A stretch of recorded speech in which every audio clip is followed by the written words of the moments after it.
بسم اللہ الرحمن الرحیم اللہم صلی علی محمد و آل محمد۔ ناظرین کرام سلام علیکم۔ اصحاب کرب و بلا اور شہیدان کرب و بلا کے ایپیسوڈ میں آپ کا استقبال کرتے ہیں۔ دیکھیے، اصحاب امام حسین علیہ السلام میں کچھ بزرگ ہستیاں وہ بھی ہے کہ جن کی زندگی ہم مختصر اور ایک جلسے میں مکمل نہیں کر سکتے۔ آج ایسے ہی ایک بزرگ صحابی امام حسین علیہ السلام کہ جو بہت ہی عظیم شخصیت کے مالک ہیں، آج ہم ان کی مختصر زندگی نامہ آپ کے سامنے پیش کرنے جا رہے ہیں۔ آج جن کا تذکرہ ہے ان کا اسم گرامی ہے حضرت مسلم ابن اوسجہ اسدی۔ جناب مسلم ابن اوسجہ رسول اکرم صلی اللہ علیہ وآلہ وسلم کے بزرگ اور جلیل القدر اصحاب میں ہوا کرتے تھے۔ اسی طریقے سے آپ کوفے میں حضرت مسلم ابن عقیل علیہ السلام کے وکیل بھی تھے، سپہ سالار بھی تھے، اور بہت سی ذمہ داریاں آپ کے اوپر حضرت مسلم علیہ السلام نے سونپی تھی۔ جس کو وقت کے امام کے نائب ذمہ داریاں دے، اپنا سپہ سالار بنائے، اپنا وکیل بنائے، وہ کوئی عام انسان نہیں ہو سکتے۔ تو چلیے آج ہم جناب مسلم ابن اوسجہ کے بارے میں جان لیتے ہیں۔ آپ کا نسب جس طریقے سے تاریخ میں لکھا ہے کہ مسلم ابن اوسجہ ابن سعد ابن ثعلبہ ابن دودان ابن اسد ابن خزیمہ اسدی سے جا ملتا ہے۔ آپ کا وطن کوفہ تھا، لیکن آپ ہجرت سے 20 سال پہلے یمن میں پیدا ہوئے تھے، لیکن آپ جنگ صفین کے بعد امیر المؤمنین حضرت علی علیہ السلام کے ہمراہ کوفہ میں آ کر آباد ہوئے تھے۔ آپ کا کنیہ ابو حجل ہے۔ حضرت مسلم ابن اوسجہ نے جناب مسلم ابن عقیل جانشین امام حسین علیہ السلام کی بہت ہی حمایت کی، اور جناب مسلم ابن عقیل کی بیعت میں پیش تھے، اور قبائل مزہج اور بنی اسد کے آپ کمانڈری بھی، اسلحوں کی فراہمی انقلاب امام حسین علیہ السلام کے لیے اور مالی مدد کی جمعآوری آپ کی ذمہ داری تھی۔ ایک روایت کے مطابق جناب مسلم ابن عقیل سب سے پہلے کوفہ میں جن کے گھر تشریف لائے تھے اور جہاں پر لوگوں سے بیعت لی گئی، وہ گھر جناب مسلم ابن اوسجہ کا تھا۔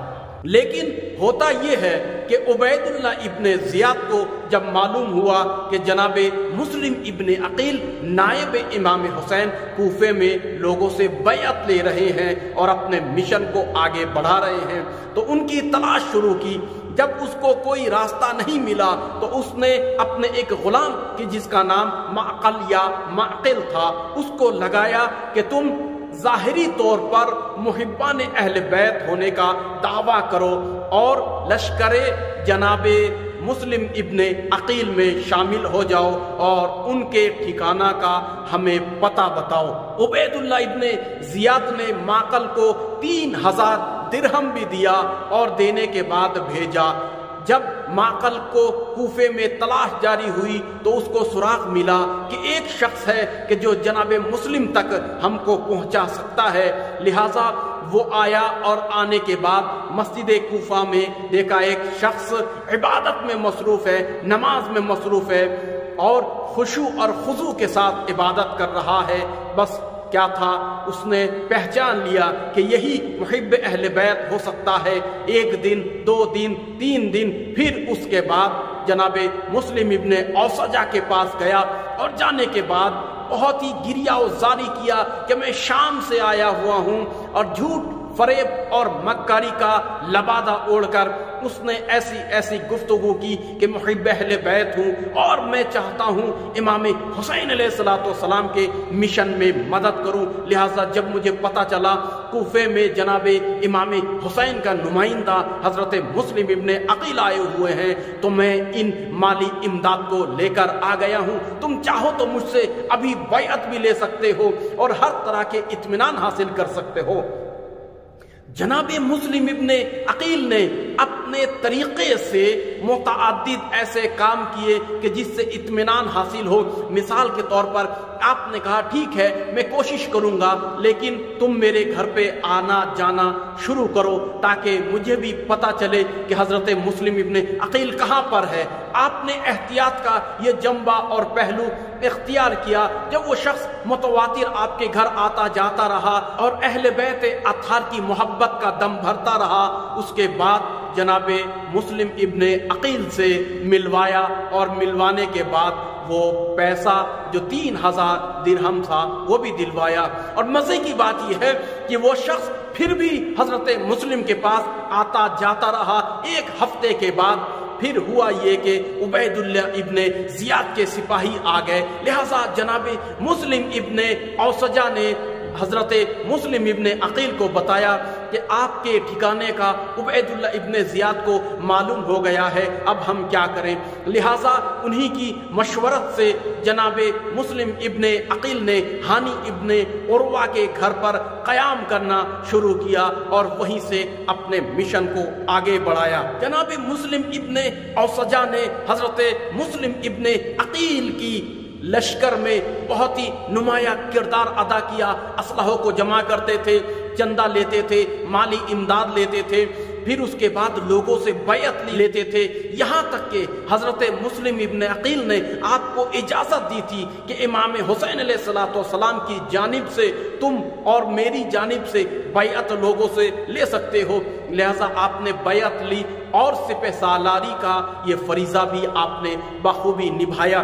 لیکن جب حضرت مسلم ابن عقیل علیہ السلام بے دردی کے ساتھ شہید کر دیے جاتے ہیں، قتل کر دیے جاتے ہیں اور لوگوں نے بے وفائی کی، تو جناب مسلم ابن اوسجہ کی تلاش میں عبید اللہ ابن زیاد کے لشکر اور جاسوس لگ گئے۔ لہذا مدت تک آپ نے مخفیانہ زندگی گزاری کوفے کے اندر۔ پھر جب حالات دھیرے دھیرے سازگار ہوئے اور آپ کو معلوم ہوا کہ امام حسین علیہ السلام مکے میں پہنچ گئے ہیں، تو ایک دن کا واقعہ ہے کہ آپ بازار کوفہ میں چھپ چھپا کر پہنچے اور وہاں پر حضرت حبیب ابن مظاہر جو آپ کے بہترین دوستوں میں سے یاور، ناصر اور محب میں سے تھے، وہ ملے اور مل کر انہوں نے خفیہ اطلاع دی کہ امام حسین مدینے سے نکل چکے ہیں اور مکے میں پہنچ گئے ہیں، جلدی کرو، اگر تم کو جانا ہے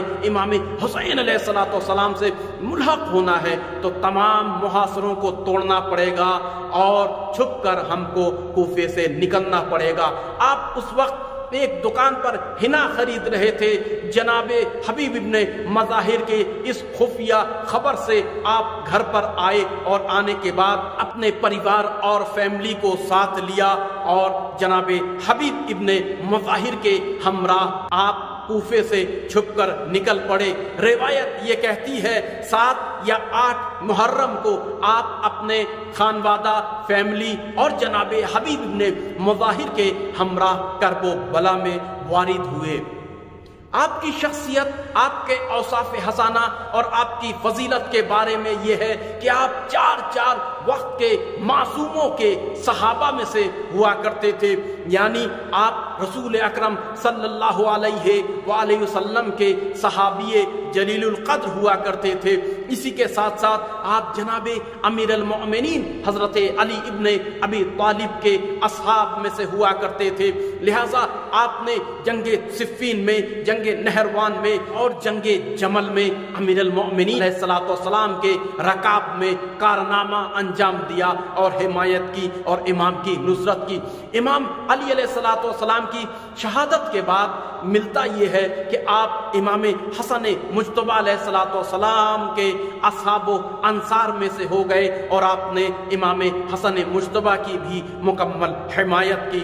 آپ شریف النفس تھے، آپ عابد و زاہد تھے، اسی کے ساتھ ساتھ آپ بہت ہی سخاوت مند تھے۔ کوفے کے اہل مروت میں سے آپ کا شمار کیا جاتا تھا۔ آپ رسول اکرم صلی اللہ علیہ وآلہ وسلم کے راوی میں سے تھے۔ اہل سنت اور شیعہ کتابوں میں آپ سے روایت نقل کی گئی ہے۔ اسی طریقے سے آپ آذربائیجان اور اس علاقے کی جنگ میں آپ نے شرکت کی اور فتح و کامیابی میں اسلام کے لشکر میں پیش رہے، یہاں تک کہ لشکر جب آذربائیجان کے اس پہاڑ کے جانب پہنچا کہ جہاں لشکر کفار موجود تھا، تو آپ لشکر سے پہلے پہنچ کر آپ نے 6 کفار کو جہنم رسید کیا۔ اتنی بہادری آپ میں تھی۔ آپ ہمیشہ مسجد کوفہ میں درس و تدریس میں مشغول رہتے تھے۔ اسی کے ساتھ ساتھ مسجد کوفہ میں ایک معین جگہ تھی، ایک ستون کے کنارے آپ ہمیشہ نظر آتے تھے، محو عبادت وہاں پر قرآن کی تلاوت کرتے تھے، لہٰذا آپ کوفے کے عابدوں میں حساب ہوتے تھے۔ امام حسین علیہ السلام کو جن بزرگوں نے کوفے سے خط لکھا تھا، جنہوں نے دعوت دی تھی امام حسین علیہ السلام کو اور مدد طلب کی امام سے، اس میں سے مسلم ابن اوسجہ پیش تھے۔ جناب مسلم ابن اوسجہ مشہور قاری قرآن میں سے تھے اور عرب کے صدر اسلام کے بزرگ اصحاب میں سے آپ شمار ہوتے تھے۔ آپ شجاعت کے ساتھ ساتھ ایک عالم بھی تھے اور زمانے کے علم سے آپ واقف تھے۔ کہا یہ جاتا ہے کہ کرب و بلا میں آپ کا ایک بیٹا کہ جن کا نام خلف تھا، جو آپ کے پریوار اور فیملی کے ساتھ موجود تھے اور بڑے بیٹے تھے، جناب خلف نے بھی نصرت امام حسین علیہ السلام میں آپ کے شانہ بشانہ قربانی دی اور انہوں نے شہادت کا جام نوش فرمایا۔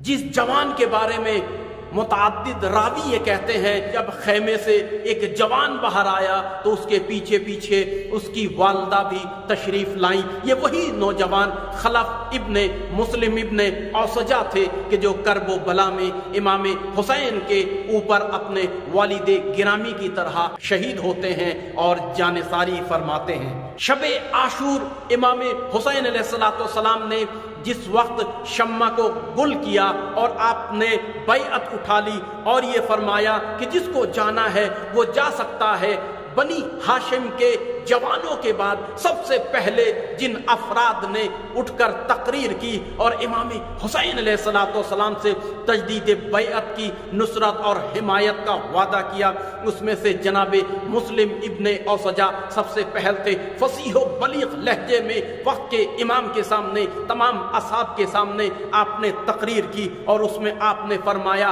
انحن نخلی عنک، کیا امام آپ یہ چاہتے ہیں ہم آپ کو تنہا کرب و بلا کے بیابان میں ان خونخوار درندوں کے درمیان میں رہا کر کے چلے جائیں؟ ایسا ہرگز نہیں ہو سکتا۔ وبما نعتذر الی اللہ فی اداء حقک، ہم خدا سے کیسے منہ دکھا سکتے ہیں اور آپ کے حق کے بارے میں ہم کیا کہیں گے روز محشر؟ لا واللہ، قسم خدا کی ایسا نہیں ہو سکتا۔ حتی اطعنا فی صدورہم رفسجی واضربہم بسیفی، جب تک کہ اپنی تلوار سے ہم نہ مارے، یہاں تک کہ تلوار میرے ہاتھ سے چھوٹ جائے میں جنگ کرتا رہوں گا۔ ما ثبتا قائم ہوں، میں اپنے ارادے پر اٹل ہوں، قائم ہوں۔ فی یدی ولو لم یکن سعی سلاح، اور اگر میرے ہاتھوں میں سلاح بھی نہیں رہیں گے تو میں پتھروں سے ان پر حملہ کروں گا جو آپ کو مارنے کی کوشش کرے گا۔ اور آپ نے اس سے آگے بھی گفتگو کی جو مکمل ایک خطبہ تھا۔ آپ کے خطبے سے دوسرے اصحاب کو انرجی ملی، قوت ملی، تقویت کے ساتھ انہوں نے بھی اپنی گفتگو کو سامنے رکھا۔ اسی طریقے سے آپ کا نمایاں کردار صبح عاشور ملتا ہے جب امام حسین علیہ السلام نے چاروں طرف سے خونخوار درندوں کا خطرہ دیکھا۔ امام حسین علیہ السلام نے مشورہ دیا خیام کے پیچھے گڈھا کھودا جائے، خندق کھودی جائے اور اس خندق میں آگ لگائی جائے تاکہ لشکر یزیدی کود کر خیام تک حملہ نہ کر سکے پیچھے سے۔ لہٰذا تمام اصحاب و انصار و بنی ہاشم نے مل کر وہ خندق کھودا اور اس میں نیزار کے لکڑیاں وغیرہ جمع کی اور پھر اس میں آگ لگائی۔ اس موقع پر شمر اپنے ٹولیوں کے ساتھ آیا اور اس نے گستاخی کی امام حسین علیہ السلام سے۔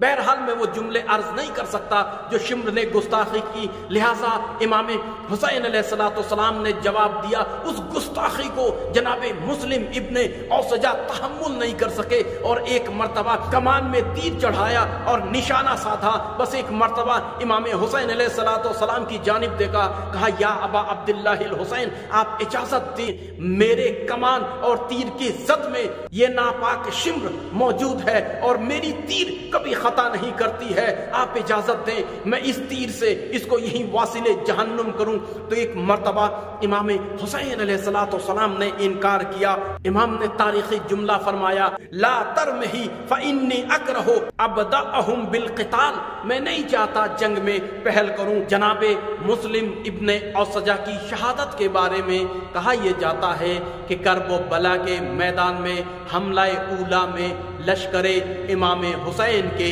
میسرہ میں آپ جناب زہرقین کے ہمراہ معرکہ آرائی جنگ کر رہے تھے۔ آپ کربلا میں جنگ کرتے تھے اور رجس خوانی فرماتے تھے۔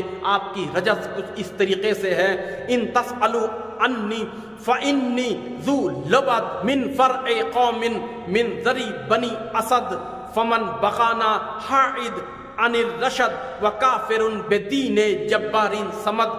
آپ نے رجس پڑھا اور پھر آپ اس لشکر کے ساتھ جنگ کرتے رہے، یہاں تک کہ بہادری سے، شجاعت کے ساتھ یہ لشکر امام حسین ظہر عاشور سے پہلے حملہ مغلوبہ کا جواب دیتے رہے اور فوج عمر سعد کو دھکیل کر شط فرات تک آپ لے گئے کہ جس کا سپہ سالار عمرو بن حجاج تھا، اس کو مارنے کے لیے شط فرات تک آپ بہادری کے ساتھ نکل گئے۔ پھر اس کے بعد وہ وقت آیا کہ آپ کے اوپر دو دشمنوں نے حملہ کیا، ایک مسلم بن عبداللہ زبائی اور عبد الرحمن بن خشکارہ۔ آپ زمین کرب و بلا پر تشریف لائے۔